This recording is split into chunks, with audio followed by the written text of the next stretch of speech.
ಬೆಳಗಿನ ಕ್ಲಾಸ್ ಎಲ್ಲ ಮುಗಿಸ್ಕೊಂಡು ಮಧ್ಯಾಹ್ನ ಊಟ ಮಾಡ್ಕೊಂಡ್ ಬಂದಾದ್ಮೇಲೆ ನನ್ನ ಕೆಲಸನೇ ವಾಲಿಬಾಲ್ ಪ್ರಾಕ್ಟೀಸ್ ಕೊಡೋದು. ಇವತ್ತು ನಾನು ಸೆಂಟ್ರಲ್ ನಿಂತ್ಕೊಂಡು ಪ್ರೈಮರಿ ಸ್ಕೂಲ್ ಮಕ್ಕಳಿಗೆ ಪ್ರಾಕ್ಟೀಸ್ ಕೊಡ್ತಾ ಇದ್ದೆ. ಪ್ರೈಮರಿ ಮಕ್ಕಳಿಗೆ ಟಫ್ ಸರ್ವಿಸ್ ನ ಹೊಡೆದು ಅವರು ಟಫ್ ಸರ್ವಿಸ್ಗೂ ಯಾವ ತರ ಸಪ್ಲೈ ಕೊಡ್ಬೇಕು ಅನ್ನೋದನ್ನ ಇವತ್ತು ಕಲ್ಸ್ಕೊಡ್ತಾ ಇದ್ದೆ. ಅವರು ಕೂಡ ಚೆನ್ನಾಗಿ ಸಪ್ಲೈ ಕೊಟ್ಟು ಆಡ್ತಾ ಇದ್ರು. ಈ ಡೇ ಇನ್ ಮೈ ಲೈಫ್. ಬೆಳಗ್ಗೆ ಎದ್ದು ರೆಡಿಯಾಗಿ ಅಮ್ಮ ಮಾಡಿ ತಿಂಡಿ ತಿನ್ಕೊಂಡು ಹಾಗೆ ದೇವ್ರಿಗೆ ಕೈ ಮುಗಿದು ಗಾಡಿ ಸ್ಟಾರ್ಟ್ ಮಾಡ್ಕೊಂಡು ನಾನು ಹೋಗಿದ್ದೆ ಸ್ಕೂಲ್ ಕಡೆ. ಇವತ್ತು ಆಕ್ಚುಲಿ 9th ಅವ್ರದ್ದು ಅಸೆಂಬ್ಲಿ ಇತ್ತು. ಅಸೆಂಬ್ಲಿಯಲ್ಲಿ ಒಬ್ಬ ಸ್ಪೆಷಲ್ ಪರ್ಸನ್ ಪ್ಲೇಟ್ಸ್ ನ ತಪ್ಪಿಲ್ದಂಗೆ ನೀಟಾಗಿ ಹೇಳ್ದ.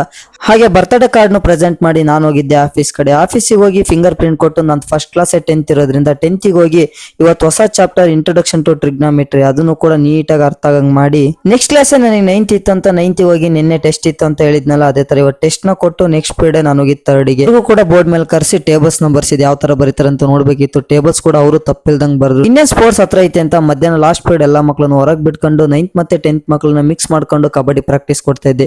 ಕಬಡ್ಡಿ ಆಡ್ಬೇಕಾದ್ರೆ ಮೆಂಟಲಿ ಮತ್ತೆ ಫಿಸಿಕಲಿ ಎರಡರಲ್ಲೂ ಸ್ಟ್ರಾಂಗ್ ಇರಬೇಕು. ಇವತ್ತಿನ ಕ್ಲಾಸ್ ಎಲ್ಲ ಮುಗಿಸ್ಕೊಂಡು ಸ್ಕೂಲಿಗೆ ಬಾಳ್ತಾ ನಾನು ಹೋಗಿದ್ದೆ ಮನೆ ಕಡೆ. ಇವತ್ತಿನ ವಿಡಿಯೋ ಇಷ್ಟ ಆಗಿದೆ. ಇಷ್ಟ ಆದ್ರೆ ಲೈಕ್ ಮಾಡಿ, ಶೇರ್ ಮಾಡಿ, ಫಾಲೋ ಮಾಡಿ. Thank you.